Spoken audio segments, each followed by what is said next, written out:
हरियाणा की हर अपडेट के लिए बेल आइकन दबाएं और सब्सक्राइब करें STV हरियाणा न्यूज। स्वागत है आपका खास पेशकश में। मैं हूं नंदिनी मिश्रा आपके साथ। प्रदेश सरकार की लाख कोशिश के बावजूद भी प्रदेश में ओवरलोडिंग का खेल बदस्तूर जारी है। पहले भी हरियाणा न्यूज प्रदेश में हो रही इस ओवरलोडिंग के खेल का खुलासा लगातार करता आया है। यहां तक कि इस दौरान हमारे पास संवाददाताओं पर जानलेवा हमले तक की खबरें आई हैं, लेकिन हमने हमेशा अपनी जिम्मेदारी को समझते हुए ओवरलोडिंग की हर हकीकत का खुलासा किया है और अंजाम तक भी पहुंचाया है। और इसी को लेकर महेंद्रगढ़ में ओवरलोड मामले की एक और बड़ी खबर सामने आई है। बड़ा खुलासा हुआ है। खुफिया कैमरे में आरटीओ विभाग के कर्मचारी ने यह कबूल किया है कि तत्कालीन एडीसी ओवरलोड के नाम पर खुद घूस लेते थे। दूसरी तरफ बाड़ा मालिक भी खुलासा कर रहे हैं कि ओवरलोडिंग के खेल में आरटीओ विभाग के कर्मचारियों की भी मिली भगत है। और स्टिंग ऑपरेशन में यह खुलासा हुआ है। खुद एक आरटीओ के ही कर्मचारी का ये कबूलनामा है। एक आरटीओ के ही कर्मचारी ने यह कबूल किया है कि विभाग के अंदर भ्रष्टाचार होता है। ओवरलोडिंग जो ट्रक निकलते हैं उनको रोक लिया जाता है, लेकिन उसके बावजूद भी उन पर चालानी कार्रवाई नहीं होती, उनके चालान नहीं कटते। क्यों नहीं कटते? क्या घूस खाते आरटीओ के ऑफिस में काम करने वाले कर्मचारी? क्या कारण है? कितना बड़ा भ्रष्टाचार आखिर आरटीओ के अंदर हो रहा है, जिसकी तस्वीर क्लियर नहीं हो पा रही है। लेकिन कहीं ना कहीं अंदेशा लगाया जा सकता है इस स्टिंग ऑपरेशन के जरिए। खुद एक आरटीओ के कर्मचारी ने यह कबूल करा है कि एडीसी द्वारा घूस खाई जाती है और यही एक बड़ा कारण है कि खुलेआम सड़कों पर ओवरलोडेड ट्रक्स, ओवरलोडिंग करते हुए वाहन खुलेआम घूमते हैं बिना किसी डर के, पूरी दादागिरी के साथ। और मीडिया अगर ये मुद्दा उठाए तो मीडिया के ऊपर हावी होते हैं। अभी कुछ ही दिन पहले की बात है जब हमारे एक रिपोर्टर के ऊपर जानलेवा हमला किया गया था। रिपोर्टर कवर करने गया था एक स्टोरी ओवरलोडिंग से रिलेटेड। एक ट्रक ओवरलोडेड होकर सड़क से गुजर रहा था और इस पूरे मामले को कवर करने के लिए रिपोर्टर जब गया तो रिपोर्टर के ऊपर जानलेवा हमला हुआ, क्योंकि ये ट्रक ड्राइवर और जो लोग इन ट्रकों के ऊपर ओवरलोडिंग को अंजाम देते हैं वो लोग खुलेआम ये सब करते हैं क्योंकि उन्हें कोई डर नहीं है। उन्हें पता है कि प्रशासन उनके ऊपर कार्रवाई नहीं करेगा, क्योंकि कुछ घूसखोर कर्मचारी ऐसे लोगों के हौसले बुलंद करते हैं। और इस खबर पर हमारे साथ हमारे संवाददाता मनोज गोस्वामी जुड़ चुके हैं। सबसे पहले मनोज, इस पूरे स्टिंग ऑपरेशन पर रोशनी डालिए और विस्तार से बताइए कि इस स्टिंग ऑपरेशन में क्या क्या कबूलनामे हुए हैं आरटीओ कर्मचारी द्वारा आरटीओ के भ्रष्टाचार को लेकर। जी बिल्कुल, इस स्टिंग ऑपरेशन में आरटीओ कर्मचारी के द्वारा जो कबूलनामे हुए हैं उसमें सबसे बड़ा कबूलनामा तो यह है कि वह खुद यह स्वीकार कर रहे हैं कि किसी की अप्रोच आने पर या मिलने वाले का किसी का फोन आने पर हम लोग ट्रकों को बिना चालान काटे छोड़ देते हैं। ये आरटीओ विभाग के कर्मचारियों का कहना है। साथ दूसरा कबूलनामा यह भी है कि इससे पहले जो यहाँ पर एडीसी थे मुनीश नागपाल, वो खुद ओवरलोड माफियाओं से सेटिंग रखते थे। उन्होंने अपना यहाँ पर जो है आदमी रखा हुआ था जो इन ओवरलोड माफियाओं से सेटिंग करके डायरेक्ट लेन देन करता था। ये आरोप आरटीओ विभाग के जो कर्मचारी हैं वो एडीसी साहब पर लगा रहे हैं। साथ ही और वो खुद भी यह कबूल रहे हैं कि वो लोग बिना चालान काटे भी कई वाहनों को छोड़ देते हैं। इससे एक चीज साफ है कि कहीं ना कहीं संरक्षण आरटीओ विभाग और आरटीओ का जो है इनको प्राप्त है। जी बिल्कुल मनोज, आरटीओ विभाग के कुछ घूसखोर कर्मचारियों का संरक्षण ऐसे लोगों को प्राप्त रहता है कि ये लोग खुलेआम सड़कों पर ओवरलोडेड वाहन लेकर घूमते हैं और इनके खिलाफ जो लोग आवाज उठाते हैं ना, उनके खिलाफ ये लोग गुंडागर्दी पर उतर जाते हैं। अभी कुछ ही दिन पहले की बात है जब हरियाणा न्यूज के एक रिपोर्टर के साथ इस खबर को उठाए जाने पर कि आखिर ओवरलोडेड वाहनों पर आरटीओ क्यों शिकंजा नहीं कस पा रहा, हरियाणा न्यूज के रिपोर्टर के ऊपर जानलेवा हमला हो जाता है। इस खबर को हम उस दिन भी उठा रहे थे, लगातार उठाते आए हैं। आरटीओ के अंदर भ्रष्टाचार खत्म होने का नाम नहीं ले रहा। कुछ ऐसे किस्से आते रहते हैं ऐसे कर्मचारियों के जो घूसखोरी की वजह से इस तरीके से ओवरलोडेड वाहनों को ट्रांसपोर्टेशन में कोई भी बंदिश नहीं लगा पाते, जिसकी वजह से एक्सीडेंट्स होते हैं, हादसे होते हैं और लोगों का विश्वास खत्म होता है। आरटीओ पर लोगों को विश्वास नहीं है। जी बिल्कुल, आरटीओ पर लोगों को विश्वास नहीं है। साथ ही जो है नुकसान जनता को तो इसका होता ही होता है, रेवेन्यू का नुकसान सरकार को भी ये लोग पहुंचा रहे हैं। हम सरकार तक ये बात पहुंचाना चाहते हैं कि यहां से रोजाना 2 से 5 हजार वाहन निकलते हैं, लेकिन महीने में चलान मात्र 150 जो है वाहनों का होता है, लगभग 150 वाहनों का। तो सरकार को भी ये लोग रेवेन्यू का नुकसान पहुंचा रहे हैं और खुद की जेबों में ये लोग पैसे भरने पर लगे हुए हैं। इनको सरकार और जनता से कोई मतलब नहीं है, पैसा सिर्फ खुद की जेब के अंदर जो है इनके आना चाहिए। ऐसी यहाँ इन लोगों की रणनीति और बनी हुई है। मनोज, इन बदमाशों के, मैं इन्हें बदमाश ही बोलूंगी क्योंकि ये लोग वाकई गुंडे हैं। इन लोगों के अगर इस अवैध काम के खिलाफ आवाज उठाई जाती है, इन ट्रक ड्राइवरों के खिलाफ अगर आवाज उठाई जाती है तो ये लोग गुंडागर्दी पे उतर आते हैं और इसकी जीती जागती तस्वीरें हमने देखी हैं। मनोज, आप ऑन ग्राउंड इस तरह की खबरें लगातार कवर करते हैं, कितना असुरक्षित एक पत्रकार महसूस करता है जब ट्रकों की ओवरलोडिंग या आरटीओ विभाग के किसी भ्रष्टाचार के खुलासे के लिए जब रिपोर्टर ऑन ग्राउंड जाता है, कितना असुरक्षित महसूस करता है एक पत्रकार? देखिए, मैं आपको बताना चाहूंगा कि जब हम इस खबर के लिए निकलते हैं और जैसे ही हम माइनिंग और क्रैशर जोन के अंदर एंट्री करते हैं, तभी हमारे गाड़ियों के पीछे गाड़ियां फॉलो करना शुरू कर देती है और हमारे ऊपर निगाह रखती है। वहां हमारे ऊपर ये डर लगा रहता है कि कहीं ना कहीं, क्योंकि इन खनन माफियाओं के साथ साथ यहाँ के जो गैंगस्टर हैं उनका भी कहीं ना कहीं लिंक इसमें जुड़ा हुआ है, वो भी अप्रत्यक्ष रूप से इसके अंदर जो है पार्टनर बताए जा रहे हैं। तो जो गैंगस्टर्स हैं उनके आदमी वहां पर खुलेआम जो है गाड़ियों के अंदर अवैध हथियार रख करके जो है वहां पर रहते हैं और किसी भी आवाज उठाने के खिलाफ हथियार के दम पर उसकी आवाज दबाने का प्रयास करते हैं। ऐसा ही हमारे साथ भी होता है जब हम क्रैशर जोन में या माइनिंग जोन में या ओवरलोड के खिलाफ जब निकलते हैं तो गाड़ियां हमें भी फॉलो करने लग जाती है। हमें बड़े सचेत रहते हुए काम करना पड़ता है, दिन के उजाले में काम करना पड़ता है। रात के अंदर अगर हम काम कोई करें तो हमें पूर्ण विश्वास है कि हमारे ऊपर हमला होगा और ऐसी कोई ना कोई घटना हमारे साथ अवश्य होगी। जी बिल्कुल मनोज, पूरी चेन नजर आती है, पूरी चेन नजर आती है भ्रष्टाचार की। जो ट्रक मालिक हैं उनके ट्रक जब ओवरलोडेड होकर गुजरते हैं सड़कों से तो आरटीओ के जो कर्मचारी हैं वो कार्रवाई क्यों नहीं करते हैं?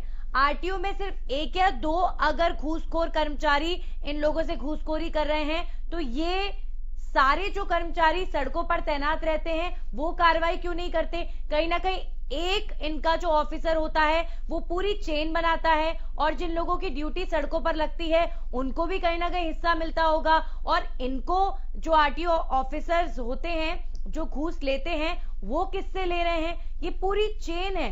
आखिर संरक्षण कहां से मिल रहा है इतने बड़े भ्रष्टाचार को अंजाम देने का? ये अपने आप में बड़ा सवाल है। देखिए, मैं आपको इसको एक विस्तृत रूप से इसको समझाना चाहूंगा कि फिलहाल जो मौजूदा एडीसी हैं वे बेहद ईमानदार और नेक प्रवृत्ति के इंसान हैं और अच्छा काम कर रहे हैं, लेकिन उनके नीचे जो कर्मचारी कार्य कर रहे हैं वो कर्मचारी इसके अंदर मिली भगत के जो इनके ऊपर आरोप लगे हैं वो कहीं साबित सत्य होते हैं, नजर आते हैं कि ये सत्य है। क्योंकि उसका एक बड़ा कारण है, क्योंकि जो इनकी चालान की कार्रवाई है उसके ऊपर सवाल उठता है। दूसरा सवाल उठता है कि जब ये लोग निकलते हैं तो ओवरलोड वाहन रोड पर ही कैसे रुक जाते हैं। इसमें 3 टीम काम करती है। मैं आपको बता देना चाहता हूं, जो आरोप लगे हैं जिन कर्मचारियों पर, उनके ऊपर आरोप ये है कि यहाँ पे जो दलाल प्रवृत्ति के लोग हैं, जो ओवरलोड माफिया हैं, उनसे मिले हुए हैं। ये लोग निकलने से पहले मैसेज कर देते हैं कि आज हम इस रोड के ऊपर निकल रहे हैं, तो वहां पर गाड़ियों को रोक दिया जाता है। वो दलाल उन मैसेजों को ग्रुप्स के अंदर जो उन्होंने व्हाट्सएप ग्रुप बनाए हुए हैं उन ग्रुप में पास करते हैं कि आरटीओ की गाड़ी इस रोड के ऊपर जा चुकी है और आप अपने वाहन वहां खड़े कर दीजिए। मतलब 3 चेन हो गई इसके अंदर, आरटीओ विभाग के कर्मचारी, दलाल और ये ओवरलोड ट्रक चलाते हैं इनके मालिक। इन तीनों की मिली भगती से ऐसा चल रहा है। यही एक बड़ा कारण है कि आज तक इनके ऊपर यहाँ पर लगाम नहीं लग पाई। सरकारें भी बदलती रही, पहले कांग्रेस गवर्नमेंट, लेकिन बड़ी ही ताज्जुब की बात है कि ऐसी ओवरलोडिंग कर रहे ट्रकों पर मीडिया की नजरें पड़ जाती हैं। आम लोगों को ऐसे ओवरलोडेड ट्रक चलते हुए दिख जाते हैं, सरकार को क्यों नहीं दिखते? जैसा कि आप बता रहे हैं कि हजारों की संख्या में जब ट्रक सड़कों पर चलते हैं और चालान सिर्फ 150 ट्रक्स के हो रहे हैं नारनौल के अंदर, तो अपने आप में ये सबसे बड़ा सबूत है। क्यों सरकारी नुमाइंदे या मंत्री जो हैं या नेता जो हैं वो इस ओर ध्यान नहीं देते हैं? इसके पीछे भी कोई बड़ा कारण ही होगा शायद। बिल्कुल इसके पीछे बड़ा कारण हम यही कह सकते हैं कि इनकी मिली भक्ति से हम इनकार नहीं किया जा सकता, क्योंकि जो बड़े नेता हैं उनके किसी रिश्तेदार के या किसी मिलने वाले के क्रैशर चल रहे हैं, किसी की मिलने वाले की गाड़ियां चल रही हैं, किसी के पार्टनरशिप में गाड़ियां चल रही हैं, तो कहीं ना कहीं संलिप्तता तो है। जैसा हमने इसके अंदर अभी रिकॉर्ड किया, स्टिंग ऑपरेशन में किया, जिसमें बीजेपी के नेताओं के भी जो है नाम आए, बीजेपी के जो पूर्व नेता हैं, पूर्व विधायक रहे, उनके भी नाम आए कि उनके नाम से जो है गाड़ियां छोड़ दी जाती हैं। तो कहीं ना कहीं संलिप्तता तो है, इसलिए ये लोग मौन है। वैसे ही लोग इलाके की आवाज उठाते हैं, लेकिन इलाके की सबसे बड़ी समस्या है, इसके लिए आज तक ना तो यहाँ किसी मंत्री ने आवाज उठाई, ना जिले के किसी विधायक ने। तो इस चीज से साफ पता चलता है कि मंत्री जी इस चीज को देखकर भी अनदेखी कर रहे हैं, चाहे मंत्री हो चाहे विधायक। जी चलिए, आप हमारे साथ बने रहिए। मनोज, हमारे साथ माइनिंग ऑफिसर जुड़ चुके हैं, अनिल कुमार जी, स्वागत आपका। लेकिन एक बड़ा ही कड़वा सवाल आपसे करूंगी कि जब प्रदेश में ये ओवरलोडेड वाहन चलते हैं, जब लोडिंग हो रही होती है, ऐसे लोगों पे आप कार्रवाई क्यों नहीं करते हैं? जी, ओवरलोडिंग से संबंधित जो भी मामला होता है वो आरटीए से संबंधित होता है, लेकिन अवैध खनन से संबंधित मामला तो आपसे होता है कि अवैध खनन हो रहा है प्रदेश के अंदर? अवैध खनन से संबंधित हमारा होता है जी। और जो अंडर बिलिंग करवा के लाते हैं, बिल मान लो 20 टन का है और माल उसमें 25 से 30 टन आता है, तो ऐसे हम लोग विभागीय नियमानुसार कार्रवाई करते हैं और एक एनपीटी की कंपनसेशन भी उनसे लेते हैं। नहीं अनिल कुमार जी, कोई मॉनिटरिंग नहीं है क्या आपके विभाग में कि ये अवैध तरीके से जो वाहन लोडेड होकर जा रहे हैं, अवैध खनन प्रदेश भर में हो रहा है, पहाड़ काटे जा रहे हैं, पर्यावरण की हालात कितने ज्यादा खराब है आप लोग जानते ही हैं, तो आप लोगों की कोई मॉनिटरिंग नहीं है ऐसे अवैध काम करने वालों पर, बदमाशों पर? हमारी मॉनिटरिंग है, शिकायत आएगी तो ही कार्रवाई करते हैं आप? नहीं, पूरी कार्रवाई करते हैं। और इस विषय में हमारे डायरेक्टर साहब की अगुवाई, डायरेक्टर साहब अमिताभ ढिल्लो जी ने एक एसीटी गठित की हुई है, वो भी round the clock. Anil Kumar ji, आप देखिए, आपके जवाब से मैं बिल्कुल भी संतुष्ट नहीं हूं, क्योंकि देखिए सर, बहुत बरसों हो गए ये सवाल खड़ा करते करते, लेकिन व्यवस्था जो है वो सुधरी नहीं है। अवैध खनन भी हो रहा है और अवैध तरीके से उस अवैध खनन में निकाले जाने वाला सामान जो है वो ट्रांसपोर्ट भी हो रहा है, तो कहीं ना कहीं खोट है। और हमारे साथ हमारे संवाददाता लगातार मनोज बने हुए हैं, जो ग्राउंड जीरो से देखते हैं ये सब होता हुआ। अगर मनोज आप कोई सवाल करना चाहे तो जरूर करिए, जो आप लोग देखते हैं जरूर बताइए अधिकारियों को, अनिल कुमार जी को बताइए। बिल्कुल, मैं अनिल कुमार जी से एक सवाल करना चाहता हूं कि पिछले महीने एनजीटी के थ्रू जो आप कहते हैं चालान करते हैं, कितने चालान अनिल जी आपने किए हैं यहाँ पर गाड़ियों के? सबसे पहला सवाल मेरा ये आपसे है। अनिल जी, जी अनिल कुमार जी, कितने चालान आपने किए हैं? ये सवाल मनोज वाजपेयी पूछ रहे हैं, हमारे संवाददाता आपसे। 282 के करीब चालान हुए हैं हमारे। मनोज, कितने समय में अनिल जी, कितने समय के चालान है ये? अनिल जी, कितने समय में आपने ये 282 चालान करे हैं, अगर आप बता सकते हो? ये फिगर अप्रैल से अब तक है। अप्रैल से अब तक 282 चालान इनके द्वारा किए गए हैं। अनिल जी आप अंदाजा लगाइए, आप अप्रैल से अब तक 6 महीने होने को आ रहे हैं, 6 महीने में सिर्फ 282 चालान आपने किए हैं, जिसमें रोड पर वाहन रोजाना 2 से 5 हजार निकलते हैं। क्या सिर्फ नाम मात्र की कार्रवाई आप लोगों के द्वारा की जाती है या इसमें वास्तव में कोई आप लोग एक्शन लेते हैं? अनिल जी, वाकई क्या कोई दबाव है क्या? रोज हम देखते हैं हजारों की संख्या में इतने ट्रक, इतने वाहन जा रहे हैं, ओवरलोडेड भी होते हैं उनमें से। 6 महीने में सिर्फ 282 चालान, खाना पूर्ति करते हैं सर आप लोग? नहीं, ये सारे वाहन जो हैं, सारे वाहन ओवरलोडेड हो सकते हैं, लेकिन असेसमेंट में नहीं हो सकते हैं।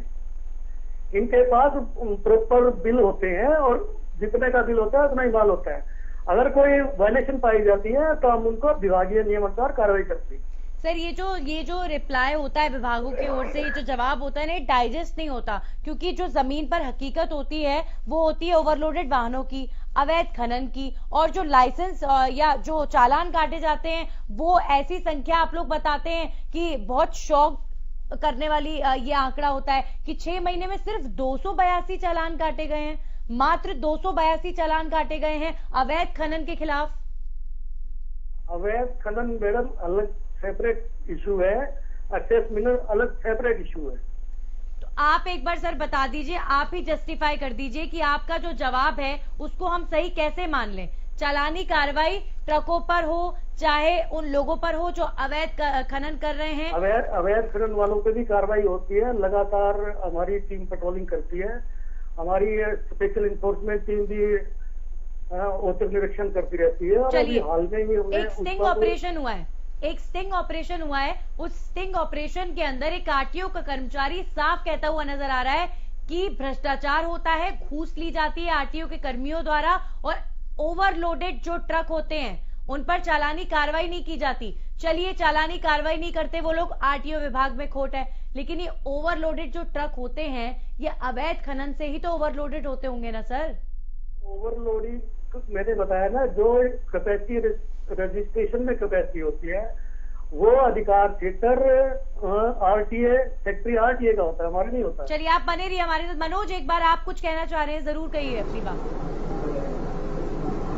हाँ बिल्कुल मैं कहना चाह रहा हूँ, मैं अनिल जी से एक चीज पूछना चाह रहा हूँ। अनिल जी, जो लोकल माइनिंग जोन के साथ क्रैशर जोन लगा हुआ है वहां पर रवाना एक ट्रक की काटी जाती है और दिन भर में वो ट्रक 10 चक्कर लगाकर उसके अंदर जो है माल डालता है। क्या कभी आपने इस चीज को चेक किया कि रवाना एक ट्रक की और उस एक ट्रक से जो है 10 बार जो है वहां से पत्थर भर के निकाला जाता है? ऐसे कभी चालान किया आपने? अनिल कुमार जी कोई जवाब है आपके पास सर?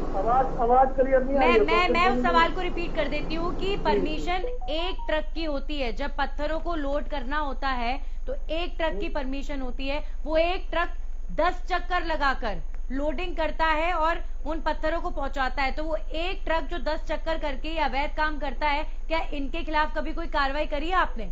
मनोज अगर मैं सही हूं तो यही सवाल था आपका। बिल्कुल आप सही है, यही सवाल है। जो लोकल क्रैशर जोन में जो ट्रक जाते हैं उनकी हम ये बात करें, लोकल क्रैशर जोन में सैकड़ों जो है क्रैशर लगे हुए हैं। अनिल जी कोई जवाब है आपके पास? आपका जवाब मुझे समझ नहीं आया, क्या पूछना चाह रही हैं आप? चलिए आप तक आवाज ठीक से नहीं पहुंच पा रही है, लेकिन आपका जो जवाब है सर वो भी जस्टिफाई नहीं करता है सरकारी अमले को, प्रशासन को बिल्कुल जस्टिफाई नहीं करता है। आप हमारे साथ जुड़े, बहुत बहुत शुक्रिया आपका। लेकिन मनोज, इन सरकारी अधिकारियों से बात करने का भी ऐसा लगता है कि जैसे कोई फायदा ना हो। इनके पास हर तरह के आर्ग्यूमेंट्स हैं, इनके पास हर तरह के आर्ग्यूमेंट्स हैं कि आपकी जो इन्फॉर्मेशन है वो गलत है, हमने चालानी कार्रवाई करी है, विभाग में कुछ गलत नहीं है, हम मॉनिटरिंग भी करते हैं, लेकिन जमीन पर सब कुछ अलग होता है।